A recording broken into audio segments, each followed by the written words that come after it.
go back to Obi-Wan. He tracks Jango Fett down to a planet called Geonosis and sends a distress signal to Anakin and the rest of the Jedi for backup. He is then captured by former Jedi Master turned Sith Lord / Separatist leader. That'll go all right in one take, and just ruin that take. Count Dooku, played by Christopher Lee, who is, usually really good, and in here, pretty damn good as well. Going back to what I said earlier about Qui-Gon being part of the Sith Lord, it's this bit here that interests me the most, because Obi-Wan's sort of suspended in mid-air, and Count Dooku's telling him like there's a problem, like the Sith Lord have infiltrated the Senate. Qui-Gon would have believed me. Qui-Gon would have sided with me so he could destroy the Sith. How about, Obi-Wan, will you join me? Almost echoing, what happened in a later film, which I won't spoil that just yet. Well, no, I won't spoil that. And it got me thinking, what if Qui-Gon was Cypher Diaz? It would be so good! And honestly, who really cares about Jedi Master Cypher Diaz? I mean, I do, because I'm a completionist. It's annoying the fuck out of me. But just think of the narrative. Think of like the whole...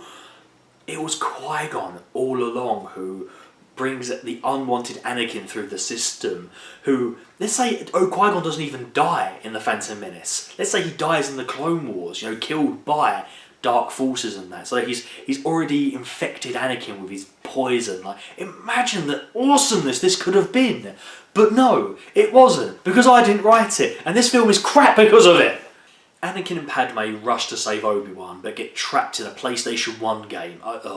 This droid factory thing is ugly. Very, very ugly. But they're also captured by Jango Fett. The film then gets very Flash Gordon-y for my liking. You got Obi-Wan, Anakin and Padme all chained up, ready to be sacrificed to these giant alien beings, like this sort of like alien rhinoceros, this giant praying mantis, and this tiger leopard lion thing. It's a bit too Flash Gordon-y for my liking, but the whole thing was kind of based off it anyway, so I get the homage. Now enter possibly the badassery of badassness that's everything awesome of entrances. Mace Windu just saunters up behind Count Dooku and Jango Fett, pulls out his lightsaber. This party's over. Oh, so cool. So amazing. And that's literally the highlight of the film. It's quite sad, isn't it? We now come to the film's climactic conclusion, where we get an army of Jedi taking on an army of droids in what can only be described as an epileptic orgy of lightsaber and blaster bolts. Watching this in cinema as a child, I was mesmerised even, can't even speak, I was so happy. I thought it was awesome. Looking back on it, once again, it hasn't aged well, and I kind of think it was just more of a showy-offy moment of like, yeah, look how good CGI is, look at it, we don't need to shoot on location, green screen, baby, and you're like, it's really ugly. But there's some awesome moments, one of them being the fact that Mace Windu decapitates Jango Fett in front of his son. They find themselves outnumbered when Yoda arrives with a clone army. Convenient timing 101, that really, isn't it? And they ensue in this kind of awesome battle scene, but there's just so many moments when you got the real life actors with the CGI clones, and it's almost obvious there's like a screen just behind them. It's so manufactured, it's really, really discerning to look at. Anakin and Obi-Wan chase down Count Dooku to have their final encounter, and I went from The Phantom Menace of like, this is possibly my favourite all-time lightsaber duel ever, to this one, which is by far the worst lightsaber duel I've ever seen. It feels like there's nothing at stake. I mean, the whole point is if they can stop, capture or kill Dooku, the war will be over like that. I don't feel it. I mean, first of all, you get like, the build-up is like Anakin and Obi-Wan are going to team up together and fight together in tandem.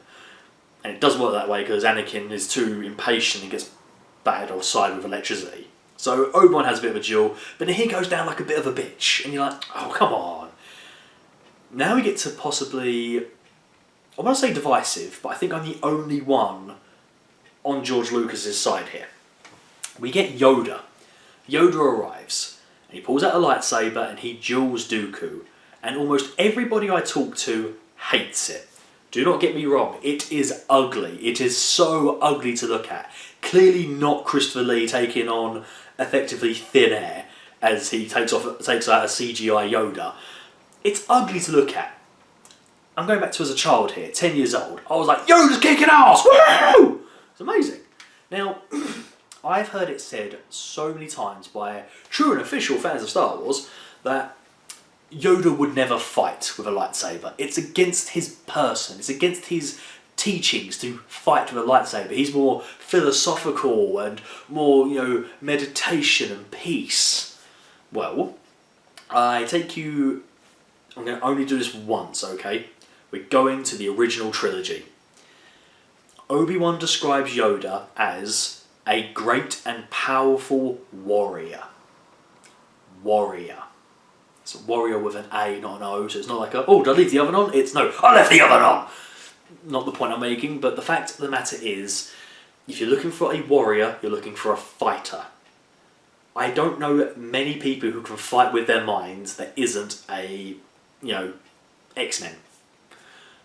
When I hear about Yoda, I hear about a great and powerful warrior who was defender of the Jedi and of the peace, okay? So, in my mind, even as a child, I expected Yoda to fight with a lightsaber. Expected it. I was not shocked. I was a little bit put off at the amount of flips and tricks he did. I thought maybe a bit more less agile, I would say. Maybe he could hold his own sort of thing. People would underestimate his size. Maybe bouncing off walls was too much and too much. It is too much. But for anyone saying Yoda would never fight with a lightsaber, I implore you, please message me in the comments below telling me examples. I'm craving to know of people who fight without violence. And I do mean like warrior sense, like people go into a fight and do not bring a weapon or their fists. Please let me know how they win. And I can only imagine these people assumed Yoda would go into a fight and all of his victims would go... So the fight ends with Dooku escaping and Yoda saving Anakin and Obi-Wan from being crushed by a pillar. And then the film ends with Yoda announcing that the Clone Wars has begun and Anakin and Padme get married in secret. Because apparently they're still in love after all of this. And that was Star Wars Episode 2, Attack of the Clones.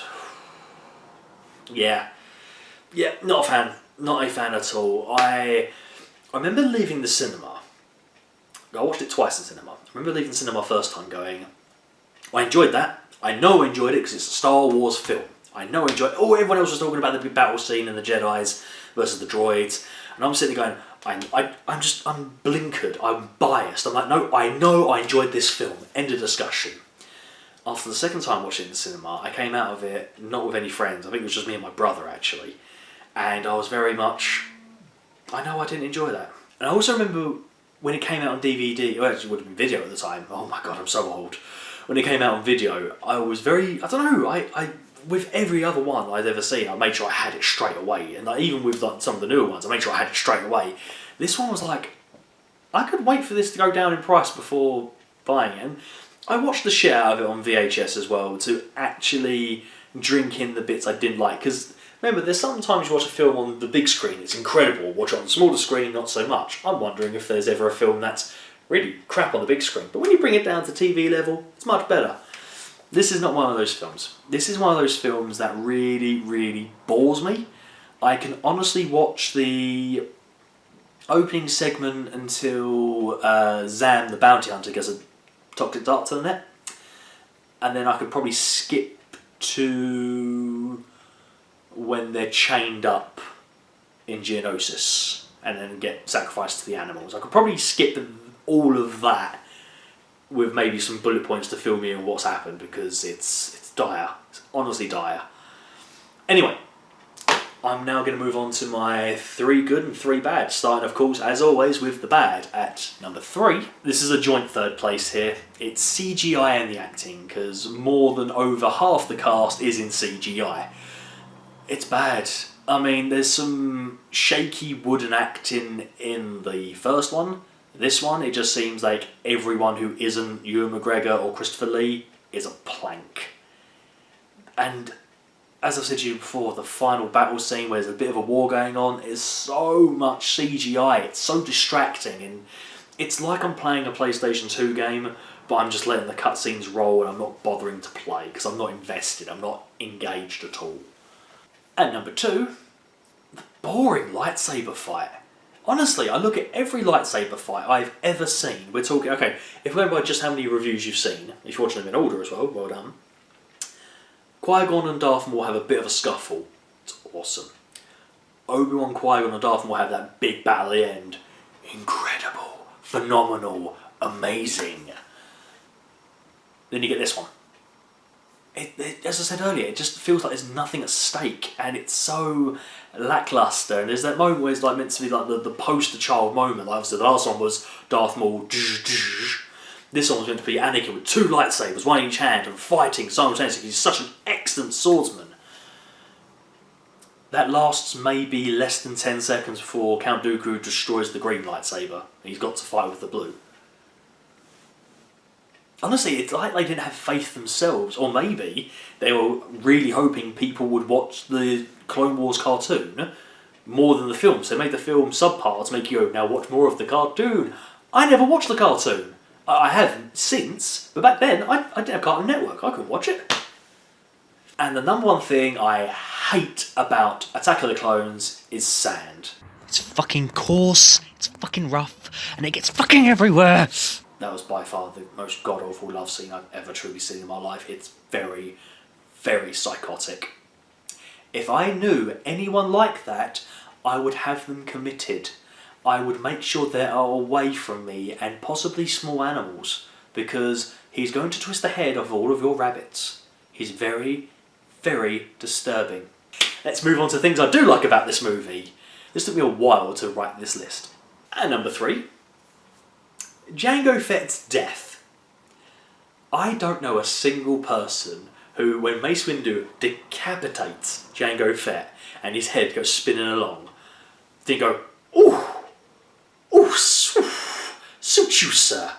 Because that was like, so far, in all the Star Wars, we only ever see like hands get cut off or people get chucked down spaceships, you know, like people in explosions. We've never seen that kind of graphicness. I mean, Darth Maul got cut in half in the last one, but you don't even see it. This one, you see the whole whoodum and the head. It's awesome.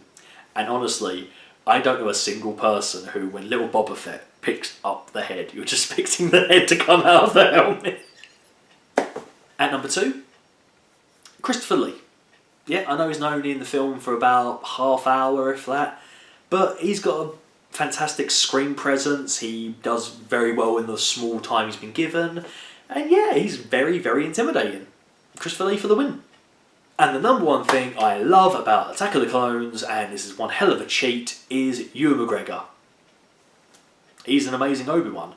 He does have a tendency to say "my young apprentice" or "my Padawan learner" in every sentence he speaks, but he's having the time of his life, let's face it. He's top-notch in this film. So, that being said, I'm going to give this film 2 out of 10. Not impressed. I've seen worse films, but I'm really not a fan of this as a Star Wars film. Thank you so much for watching. Please feel free to like, subscribe, and as always, leave me those dirty comments. And I'll see you all next time. May the Force be with you.